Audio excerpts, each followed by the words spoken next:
Today I'm going to show you just quickly some photographs of my husband's psoriasis and talk about how he actually managed to get rid of his psoriasis completely.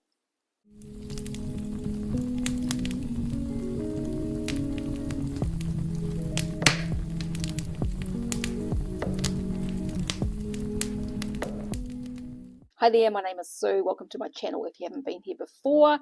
I have been eating a carnivore diet now for almost 2 years and had pretty good results myself with my health, but I'm still a work in progress. And my husband, he has been eating, he changed his diet at the same time as me, or just after me, and he eats a high meat-based kind of diet, I guess.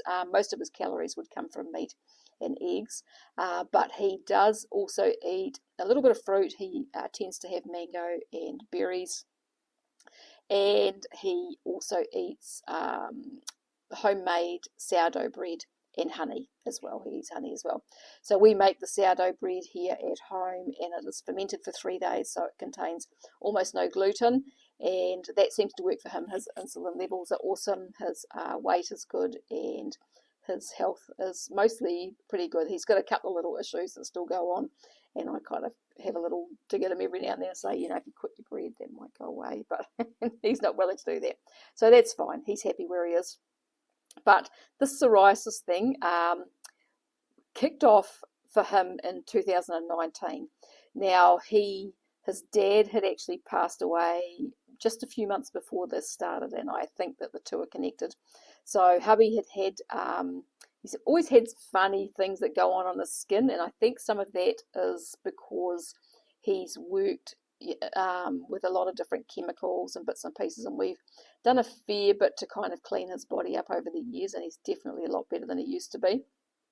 But he still has funny things that go on with his skin. Now, in 2019, when his father passed away, and it was just probably about 3 or 4 months after that, that the psoriasis thing kicked off. And what happened was that he got a patch on his arm, which you'll see in the photographs I'm going to show you. He got a patch on his arm, and we didn't know what it was. We thought, oh, that looks like an eczema or something maybe, or thought it could be psoriasis. And it was itchy and pretty kind of gnarly, inflamed looking. And so he had that maybe for, I don't know, a couple of weeks, I think. I can't remember the timeline exactly because it was a while ago now. But then next thing, he ended up with psoriasis on his back.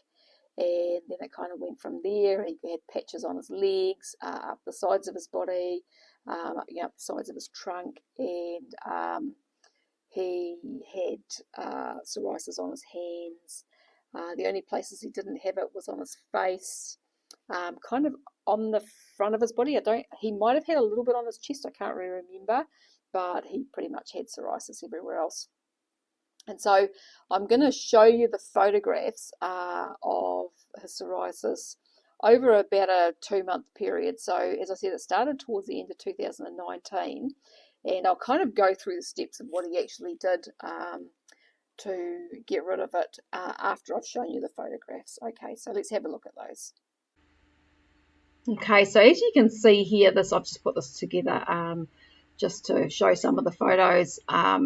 This is his before and this is his after. So this is his skin now. I just took this photograph today for this video. And I'll run through some of these photos so that you can see exactly where his skin was at.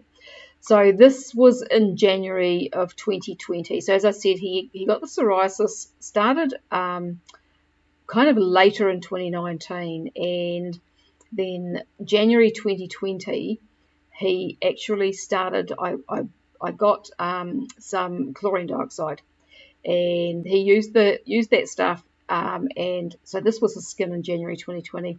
This was that same patch in February of 2020, and this was his back. So this is his upper back, and this is his lower back in January, and then not quite 2 months later, this was his lower back, and then it went from there to basically gone.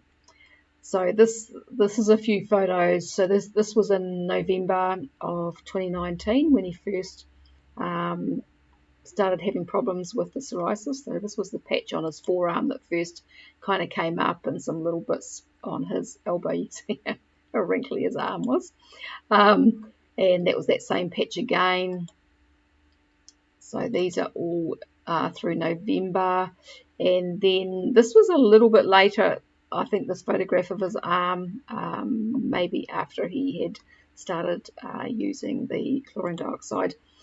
So this was his back in January of 2020. So these photographs are from January. That's his arm.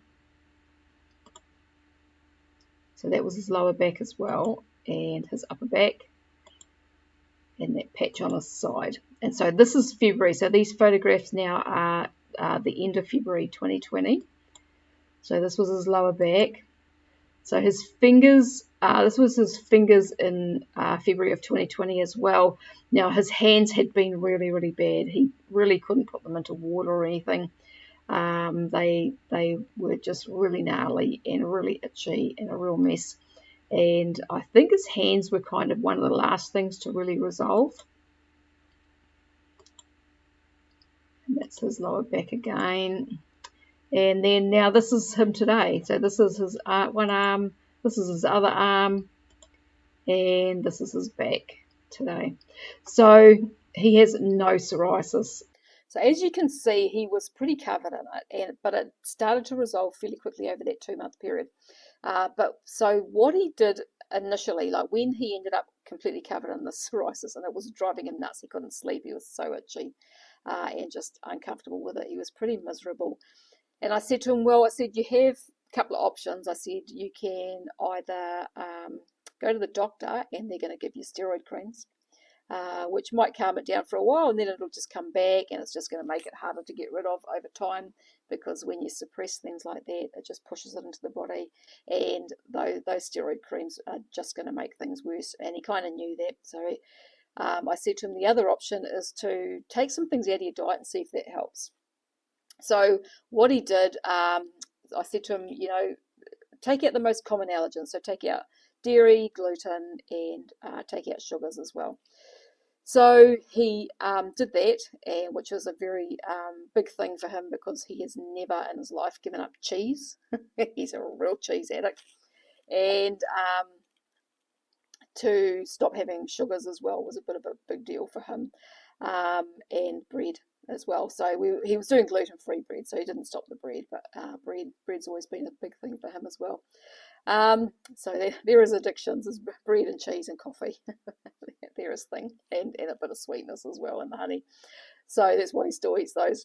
But you know, so he took those out of his diet, and we weren't sure whether that was making any difference or not. And then I was reminded about chlorine dioxide. So he started using the chlorine dioxide, and was taking that 8 times a day. And that was from January on for about 2 or 3 months. So the photographs were taken from that time. So he started taking that, and the psoriasis was almost gone within about 3 months. So I took the photographs, the last lot were taken in February, at the end of February, and then it wasn't long after that it mostly all disappeared. So after that, he stopped taking it, because it gets to the point taking that stuff where it really kind of, you just can't even stand the smell of it. And so he was still not doing dairy and sugar and stuff. And then he gradually kind of reintroduced those back into his diet, and it was all good. But he still used to get like little patches. He'd get little patches on his legs in particular, sometimes on his arms. And mostly it seemed to be triggered by chlorine. So if he went into the pool, because the house we were renting had a swimming pool, if he went into the pool too much, he would start getting itchy and start getting patches again, or they would get worse, the little ones that he did have. And also because we had bought a shower filter early in the piece when he got the psoriasis. And when the shower filter started to get past its use-by date, he would start getting scaly patches again as well. So that we knew when the filter needed to be replaced, because the chlorine would start affecting his skin again. And he also stopped using any kind of soaps or detergents. Now, he still doesn't use any soaps or detergents. He doesn't use anything on his hair or anywhere on his body. He only uses water and a loofah, and that's it. And no, he doesn't smell. So, so that's been him for, he hasn't used any soaps or detergents now for probably about 3 or 4 years on his body, and he hasn't used any shampoo for the last probably couple of years. And so it was almost gone, but he just still had these little niggly patches that would kind of come and go depending on whether he was exposed to chlorine or whatever. And then when we changed our diet, since we've changed our diet, it's gone away and he hasn't had any. So the last year that we were in the other house, he could get into the pool regularly, and he didn't have any issue with the chlorine. And I'm pretty sure our shower filter needs to be replaced at the moment, and there's no issue with his skin, so the chlorine doesn't seem to affect him as much. So yeah, so that is how he got rid of his psoriasis. Now, will this work for you? I don't know. There's a lot of people that manage to get rid of their psoriasis on the carnivore diet, and so if that's not something that you've looked at, then, or if you're thinking about doing carnivore for your psoriasis, if it was me, I would give it a go. I absolutely would give it a go. And if you're still having issues while you're on carnivore, I would potentially drop out dairy as well. And with what I'm learning about histamine, I'd probably learn a little bit about histamine as well and decide whether that's an issue for you too, because histamine can definitely affect skin conditions. So yeah, so that's hubby's journey with his psoriasis. I've been meaning to do this video for so long, and so have finally got around to doing it. And so yeah, if you've got any comments or questions, pop those below and I'll get to those as soon as I can. If you like this video, make sure to subscribe and share and hit the like button if you so feel like doing that, because that really helps to support my channel. If you're looking for other ways to support my channel, I always have links and things down below where you can do that. And I thank you very much for watching, and I will talk to you again another day. Goodbye for now.